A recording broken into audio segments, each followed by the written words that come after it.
Se me ha ido un rato largo pensando cómo abordar este tema, teniendo en cuenta que este canal está dedicado a hablar de series de anime, cosa que siempre me ha fascinado, pero ahora tengo entre manos la necesidad de hablar de un videojuego. Pensé en iniciar el video en plan, el anime puede arruinar la experiencia del juego. Pero luego pensé que sería tonto decir eso cuando estoy haciendo un video que podría terminar haciendo lo mismo, arruinar la experiencia que es jugar al Nier Automata.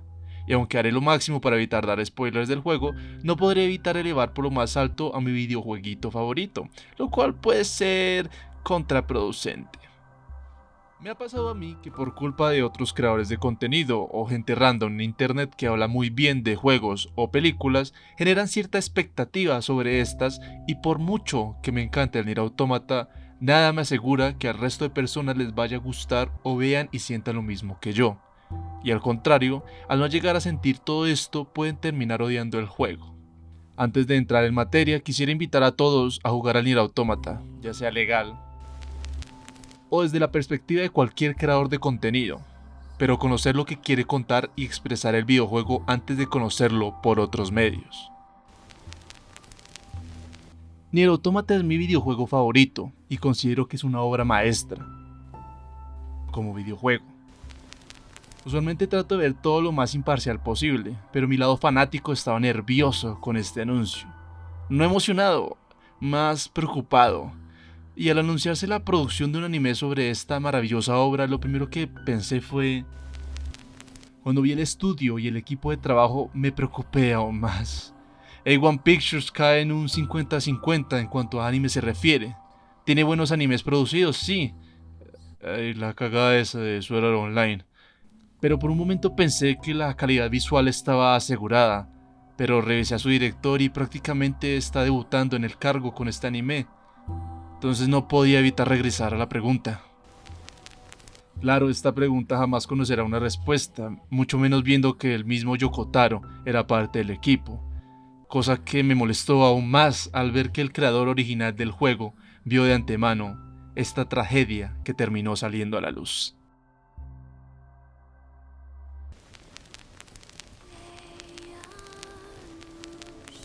De entrada y como una opinión personal, el primer capítulo...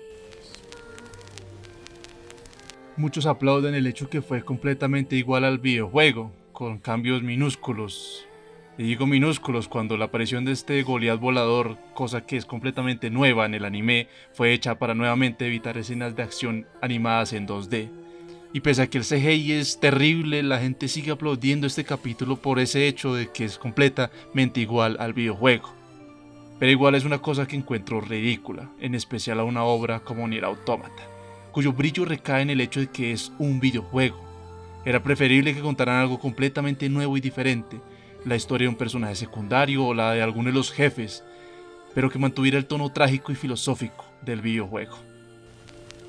Tuve que decidir hablar con un conocido, un profesor de mi universidad, el cual es experto en animación, y le pedí que viera el primer capítulo del Nier Automata para saber si ese repudio que me generó era una reacción alérgica como fanático del juego o si realmente a nivel visual es así de terrible. Me comenta, asqueado, que la animación 2D medianamente está bien trabajada, pero tienen problemas con el coloreado.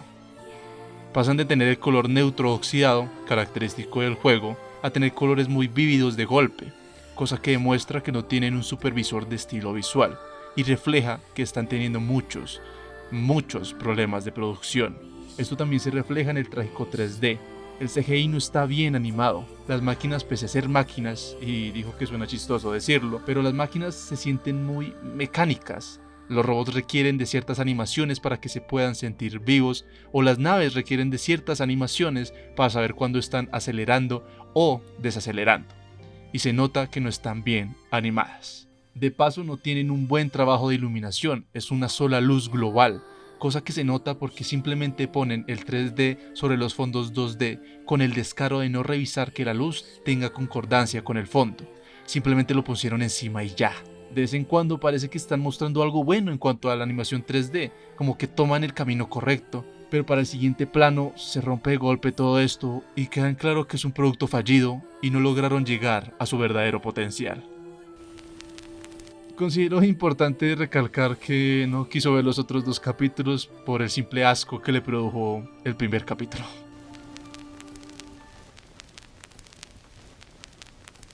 Luego llegó el segundo capítulo, el cual fue maravilloso.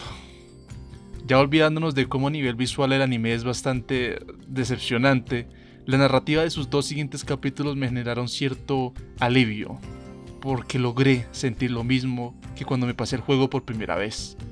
Una extraña sensación de vacío, pero a la vez de satisfacción. En el tercer capítulo veremos más interacciones con personajes del campamento de la Resistencia, los cuales no tuvieron tanto protagonismo dentro del juego, a no ser que le dedicaras un tiempo a las misiones secundarias. Me encantó Jackass. Nosotros conocemos a este desquiciado androide, pero jamás llegamos a interactuar tanto con él. Únicamente nos da un pescado que los mata si lo comemos. Lily, personaje que si bien es parte del canon del juego, no aparece dentro del mismo, sino únicamente es mencionada en los archivos de Anemone, la líder de la resistencia dentro del videojuego. Para el anime y en lo poco que han mostrado se nota la importancia que dará el personaje, sobre todo porque parece ser que ella sabe el secreto de los androides número 2, pero no podré hablar mucho más allá sobre eso. En el segundo capítulo, y sin diálogo alguno, nos cuentan la historia corta de este robot que parece lograr generar un tipo de conciencia a raíz de una falla técnica. Ignora su protocolo y decide alejarse de su misión de erradicar a los androides para empezar a cultivar un jardín. Nos muestran el largo proceso de plantar la semilla, regarla y esperar. Nos exponen al robot cuidando de las plantas para luego destruir este bello acto por medio de la crueldad de la guerra, y que llevará al robot a ser destruido como si nada, simplemente por ser un robot.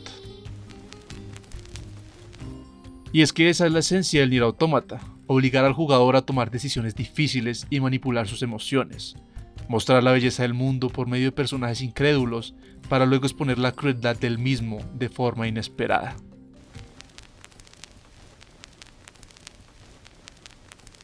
Nier Automata tiene varias rutas.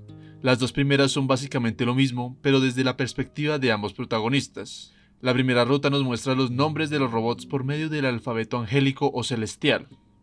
Luego, al jugar con 9S en la segunda ruta, los nombres se traducen y vemos un catálogo inmenso de referentes filosóficos.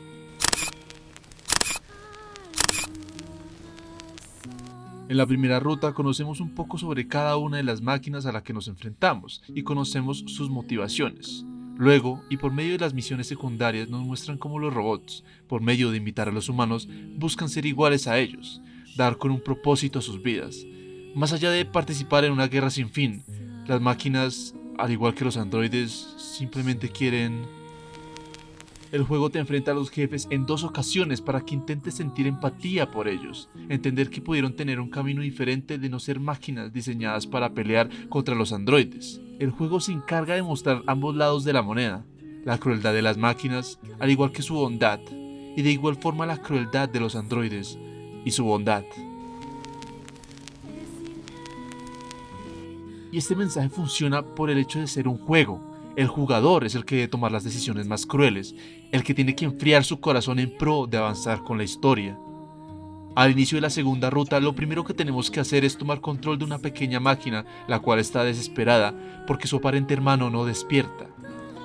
El anime desgraciadamente le dedica alrededor de 2 minutos en pantalla, cuando dentro del juego eres tú el que tiene que intentar revivir a este hermano. Al ser una máquina te mueves lento, pero saltas muy alto. Nuestra primera tarea es tomar un balde y llenarlo de aceite. Luego, al transportarlo, debemos ser cuidadosos, ya que nuestros pies son cortos y nos podemos tropezar con cualquier cosa. Además, ya no podemos saltar y de hacerlo, regaremos todo el aceite y tendremos que volver a comenzar. Toda esta ardua y engorrosa tarea es un objetivo absurdo que jamás verá un resultado. El anime muestra la escena, sí, pero no es lo mismo.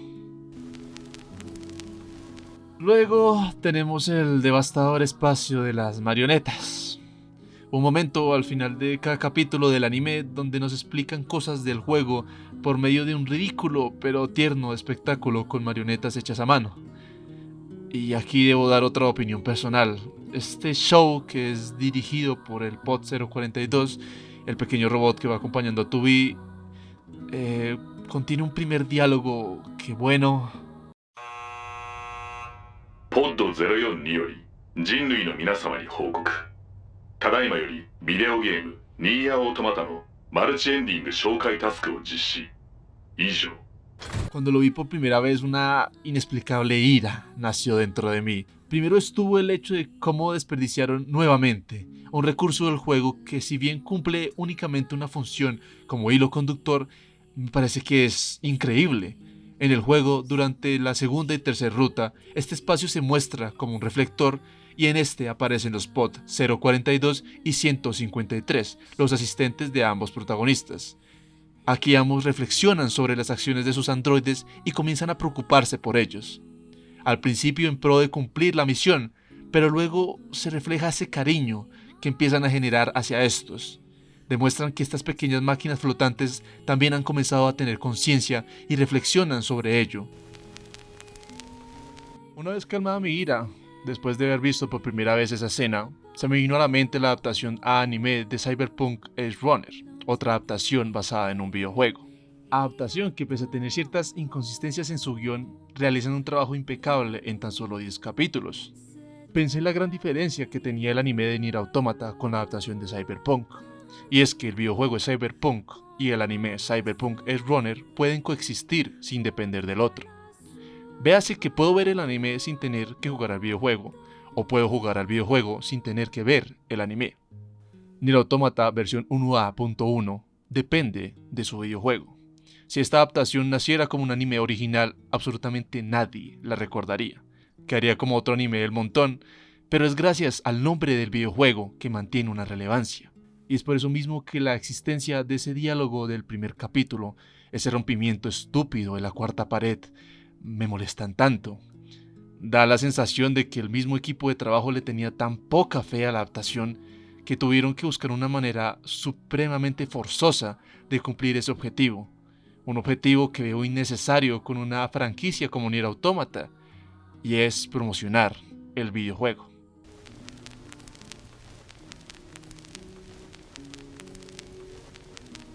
Llegados a este punto ya solo queda esperar que por lo menos termine el anime. Quisiera ver qué tenía planeado el director para el anime al presentar a Lily como la líder de la resistencia.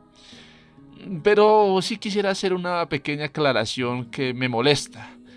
Me molesta ver a personas defendiendo el anime, sobre todo el primer capítulo. Soy partidario de esta idea de libre albedrío, donde cada quien puede tener una opinión diferente sobre las miles de cosas.